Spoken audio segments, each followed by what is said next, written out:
Hello అండి. Welcome to BRK news. నేను మీ Ravi Bandari. And ఈరోజు మనతో ఉన్నారు అడ్వకేట్ పృథ్వీ గారు.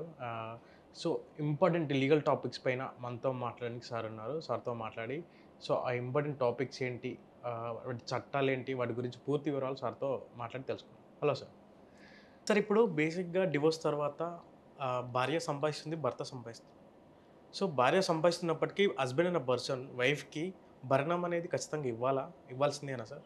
ఇప్పుడు మనకి భరణము అనేసరికి సెటిల్మెంట్ ఫర్ ఎవర్. హ్మ్. ఇంకా ఓకే సార్. ఆడవాళ్ళకి ఇంకా నేను సెటిల్ చేసేసాము. ఇది మీకు అని చెప్పేసి. హ్మ్. ఆహ్, అక్కడ మళ్ళీ ఆహ్, ఆడవాళ్ళు డిపెండెంట్ అయినటువంటి ఆడవాళ్ళకి డైవర్స్ ఇస్తేనే భరణం. ఓకే. ఇండిపెండెంట్ ఆడవాళ్ళకి భరణాలు ఉండవు. ఆహా! అవసరం లేదు. ఓకే. భరణం మళ్ళీ కాలిక్యులేట్ చేసేటప్పుడు ఏం చేస్తారంటే, ఈ వాళ్ళకిచ్చిన కట్న కానుకలు, హ్మ్. పెళ్ళికి అయినటువంటి ఖర్చు, ఇదంతా కూడా ఫర్ ఎవర్ సెటిల్మెంట్. ఓకే. ఆ సెటిల్మెంట్ చేసేటప్పుడు ఏంటంటే, వాళ్ళు ఏదైతే నిరూపించుకోగలిగారో, హ్మ్. నాకు పెళ్ళికి ఎంత అయింది, పలానా షామియానాకి ఎంత అయింది, పలానా హాల్ బుకింగ్ ఎంత అయింది, ఈవెంట్ మేనేజర్కి ఎంత అయిందని ఒక బిల్ ఏదైనా ఇవ్వగలిగితే, హ్మ్. నాకు గోల్డ్ ఎంత పెట్టాము, గోల్డ్ వాళ్ళ ఇంట్లోనే ఉండిపోయింది, ఆ గోల్డ్కి ఎంత ఖర్చు అయింది, ఇగో ఇది బిల్ ఇది, కట్నం అనేది ఎక్స్చేంజ్ జరిగితే అవంతా తిరిగి ఇచ్చేటప్పుడు భరణంలో కలుపుతారు. Okay sir. ఒకవేళ ఇదేమీ నడవలేదు, హ్మ్. నడవనప్పుడు ఏమవుతుందంటే, ఆ అమ్మాయి ఇండిపెండెంట్‌గా జాబ్ చేసుకుంటుంది. చేయక్కర్లేదు అంటే వాళ్ళకి ఆడవాళ్ళకి జనరల్‌గా భరణం అయితే ఇవ్వరు. హ్మ్. కాదు, పిల్లలున్నారు. హ్మ్. పిల్లల్ని సెటిల్మెంట్ ఆఫ్ చిల్డ్రన్ యెస్. ఎక్కడ ఉంచుతున్నారు? తల్లి దగ్గర ఉంచుతున్నారా? తండ్రి దగ్గర ఉంచుతున్నారా? హ్మ్. తల్లి దగ్గర ఉంచితే మాత్రం తల్లికి ఆ పాపకి సంబంధించినటువంటి స్కూల్ ఖర్చులు గానీ, ఆ పాపకి సంబంధించినటువంటి డైలీ ఎక్స్‌పెండిచర్ ఇంత అవుతదని చెప్పి, దానిలో ఆవిడకి సగం పార్ట్ ఎంప్లాయ్ అయితే హ్మ్. ఓకే. సగం కట్ చేసి ఆయనకి సగం పార్ట్ ఇస్తారు. ఎందుకంటే ఈళ్ళు విడిపోయారు కానీ పిల్లలు విడిపోలేదుగా. Yes sir. యెస్. పిల్లలన్న వాళ్ళు ఇద్దరికీ సంబంధించిన వ్యక్తులు. పిల్లల విడాకులు లేవు ఇంకా. హ్మ్. ఓకే. విడాకులు లేవు కాబట్టి నేను I'm declaring you, you are not my father, I'm declaring you, you are not my mother అన్న ప్రసక్తి లేదు కదా! హ్మ్. హ్మ్. యెస్. ఇక్కడే కాదు, ఏ దేశంలోనూ లేదు. హ్మ్. అందుకని ఏం చేస్తారంటే ఆ పుట్టిన వాళ్ళకి 18 సంవత్సరాల వరకు జరిగేటువంటి అయ్యే ఖర్చులన్నది ఎంత ఇస్తే బెటరు అన్నది కోర్ట్ ఒక వాళ్ళ ఈక్వేషన్‌లో ఎడ్యుకేషన్ అండ్ హెల్త్ గ్రౌండ్స్ ఏదైనా ఉంటే హెల్త్ గ్రౌండ్స్ గానీ, లేకపోతే వాళ్ళకి రెసిడెన్షియల్‌కి సంబంధించింది ఒక నిర్ణయం తీసుకొని దాన్నైతే ఇస్తారు. ఓకే. అదే అమ్మాయి గనక సంపాదించకపోతే మాత్రం దానిని అతని యొక్క సంపాదన తీసుకొని దానిలో ఒక 30%ని లాంగిటివ్‌గా తీసుకొని, అంటే 30% ఫర్ ఎగ్జాంపుల్ రూ. 1,00,000 సంపాదిస్తున్నాడు అనుకుందాం. హ్మ్. 30,000 తీసుకొని, ఆ 30,000 ఫర్దర్‌గా ఎంత మీన్ పర్ యానమ్ ఎంత అవుతదో యెస్. 3,00,000 అవుతది. హ్మ్. 3,00,000కి ఒక 10 ఇయర్స్ కాలిక్యులేట్ చేసుకొని, లేదా ఒక 20 ఇయర్స్ కాలిక్యులేట్ చేసుకున్నా, ఎంత అవుద్దో చూసుకొని, ఆ అమౌంట్ ఆ అమ్మాయికి ఇవ్వాలి అని నిర్ణయం తీసుకుంటారు. అంటే ఓకే. పే చేసే కెపాసిటీలో ఉండాలి. హుహుహు. నేను రూ. 1,00,000 అనౌన్స్ చేస్తానంటే ఇదేమి అసలు పే చేయలేని అమౌంట్ ఎప్పుడు కోర్ట్ లెక్కేది. అందుకే కూడా జాగ్రత్తగా డైవర్స్ పిటిషన్స్‌లో హ్మ్.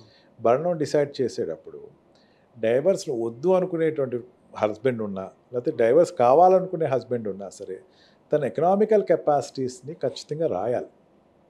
నేను ఒకవేళ రేపొద్దున డైవర్స్ ఇస్తే నేను ఇంత భరణం ఇచ్చుకోలేను అనేది పోర్ట్రే చేసుకోవాలి, చూపించాలి. నేను చిన్న ఉద్యోగం చేస్తున్నాను. చాలామంది ఏం చేస్తారంటే ఆహ్, నాకు పెద్దగా స్థితిగతులు లేవు అని చెప్తారు. పాన్ కార్డ్ ఓపెన్ చేస్తే వాళ్ళకి పడుతున్నటువంటి అకౌంట్స్ కనపడతా ఉంటాయి. Yes sir. అప్పుడేం చేస్తాం, రూ. 100 వస్తున్నాయంటే రూ. 1000 ఖచ్చితంగా వస్తుంది. రూ. 100 చూపిస్తున్నాడేమో కోర్ట్‌కి. అంటే నిజంతోటి ముందుకెళ్తే హ్మ్. Court will certainly help the either spouse, ఇద్దరికీ హెల్ప్ చేస్తది. Okay sir. అంటే బేసిక్‌గా ఈ మధ్యలో చూస్తున్నాం సార్. బేసిక్‌గా భరణం కోసం అమ్మాయిలు రిచ్ పర్సన్‌ని మ్యారేజ్ చేసుకొని, డివోర్స్ తీసుకొని తర్వాత భరణం అనేది ఎక్స్‌పెక్ట్ చేస్తున్నారు. ఈ మధ్యలో రీసెంట్‌గా చూసినప్పుడు క్రికెటర్ హార్దిక్ పాండ్యా గాని, చహల్ గాని వాళ్ళ లైఫ్ విషయంలో కూడా ఇదే జరిగింది. మ్యారేజ్ విషయంలో వాళ్ళు కలిసినంత వరకు బాగున్నారు. తర్వాత వాళ్ళకి ప్రాబ్లమ్స్ వచ్చింది. డివోర్స్ తీసుకున్న తర్వాత హస్బెండ్ నుంచి భరణం అంటే ఎక్స్‌పెక్ట్ చేశారనమాట. సో, అంటే అమ్మాయిలు, ఆడవాళ్ళు ఎవరైతే ఉన్నారో వీళ్ళు భరణం కోసమే వాళ్ళు చట్టాలను మిస్‌యూజ్ చేసుకుంటున్నారని చెప్పేసి అంటే మీరేమంటారు సార్? హార్దిక్ పాండ్యా విషయానికి వచ్చేసరికి నేను అనుకుంటుంది భరణం దగ్గర కాదు గొడవ అతనికి. Okay. Court negligence upon him. అతను చాలా ఆహా! క్లియర్‌గా రాసాడది. ఓకే. కోర్టు నన్ను అవమానకరంగా మాట్లాడింది. డబ్బు కావాల్సి నేను ఇస్తాను, అమౌంట్ ఇవ్వటానికి నాకేం ఇబ్బంది కాదు. హ్మ్. నేను ఇచ్చేవాడిని. కాకపోతే నన్ను ఇవ్వు, నేను ఇవ్వలేనంత అడిగింది, ఓకే. నా మాట వినలేదు, నా మాట చెల్లుబాటు కాలేదు, ఓకే. తను చెప్పింది అది. ఓకే. ఫైనాలిటీ వరకు వెయిట్ చేయలేదు. హార్దిక్ పాండ్యా ఏంటంటే ఫైనాలిటీ, ఇది కోర్టు కాకపోతే అప్పీల్ కోర్టు ఉంటుంది, అప్పీల్ కాకపోతే దానిపైన ఇంకో అప్పీల్ కోర్టు ఉంటుంది. అంతేగాని నీకు కట్టలేని అమౌంట్ ఎప్పుడు కోర్టు కట్టమని చెప్తావు. 30% ఆఫ్ రేషియోను, 40% ఆఫ్ రేషియోను నువ్వు వాడుకోవచ్చు. నీకు జీతం వస్తుంది, ₹1,00,000 వస్తుంది, 30% you can utilise for your self. నీకు తల్లిదండ్రులు ఉంటారు, వాళ్ళకి పెట్టుకోవాలి, నీకు అవసరాలు ఉంటాయి, నువ్వు చెప్పుకోవాలి. ఇవన్నీ అవసరాలు చెప్పుకుంటే భరణం స్టే చేస్తానో తగ్గిస్తుంది. ఓకే. ఒకటి రవి, నాకు భార్య వద్దు అన్నాడు అనుకోండి, భార్య వద్దు అన్నప్పుడు వద్దు బయటికి పంపించేస్తానంటే అమౌంట్ ఏదో కొంచెం ఇవ్వాలిగా. ఇవ్వాలి. ఓకే. నీ భార్య వద్దు డబ్బు ఇవ్వలేను అన్నది కోర్టు న్యాయం చేయలేదుగా. ఓకే. నాకు భార్య వద్దు, సరే ఇంత ఇవ్వగలను, ఇంత ఇవ్వలేను, అంత సరే నువ్వు భార్య వద్దు అన్నావు, నువ్వు 10 లక్షలు కట్టమంటే నేను 10 లక్షలు కట్టలేనండి, నేను 5 లక్షలే కడతానంటే, లేదా 10 లక్షలు కట్టమంటే నీకు నీ కేసు సరిగ్గా ఎకనామికల్ స్ట్రేచర్ అనేది సరిగ్గా ప్రజెంట్ చేయలేదు అంటాను నేను. ఓకే. ఆ ప్రజెంట్ చేసే విధంగా నీ కేసు ఫైల్ అవ్వలేదు అంటాను. ఓకే.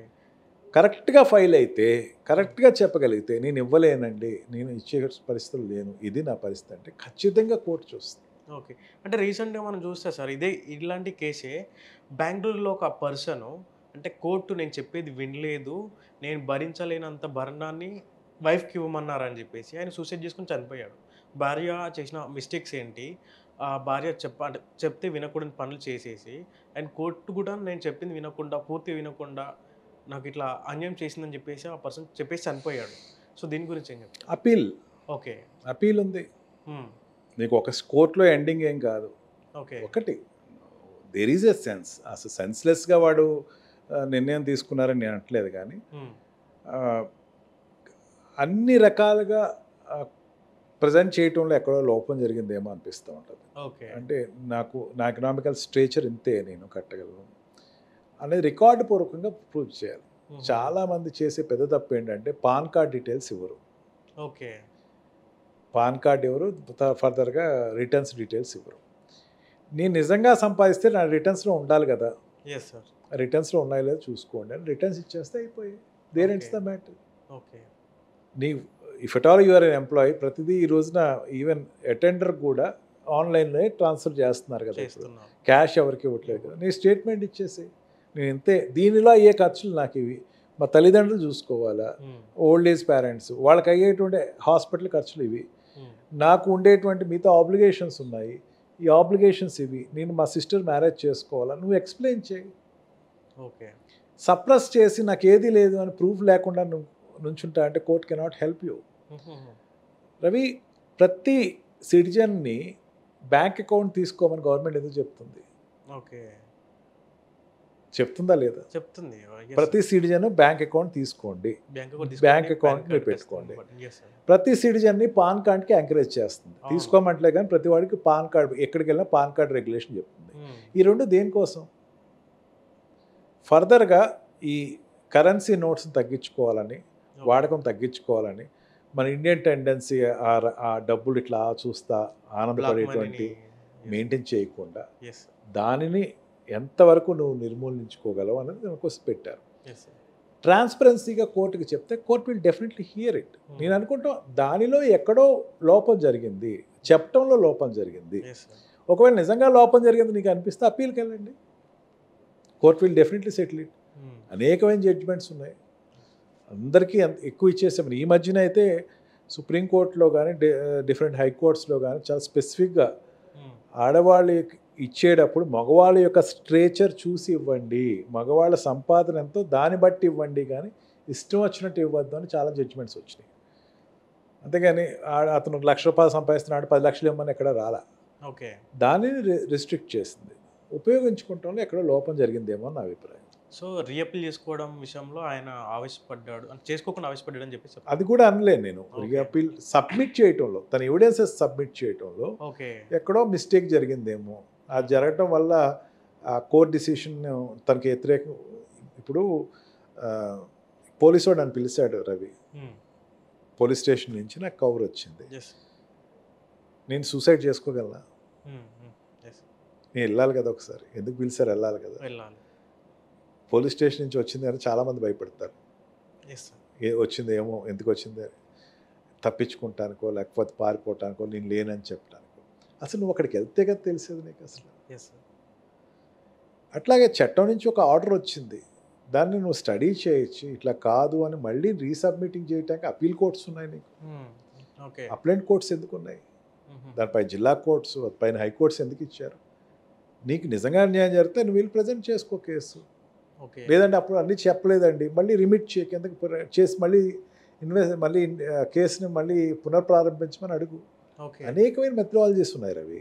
ఒకదానితో సాటిస్ఫై అయిపోయి ఆగిపోతాం అనేది ఆ కేసులో నేర్చుకో. నాకైతే పర్సనల్ ఒపీనియన్ అనమాట. ఎక్కడో లీగల్గా జరగాల్సిన న్యాయం జరగలేదేమో అందుకని. Yes sir. Yes sir. Yeah, thank you sir. చాలా డీటెయిల్గా అంటే చాలా డీటెయిల్గా చెప్పారు.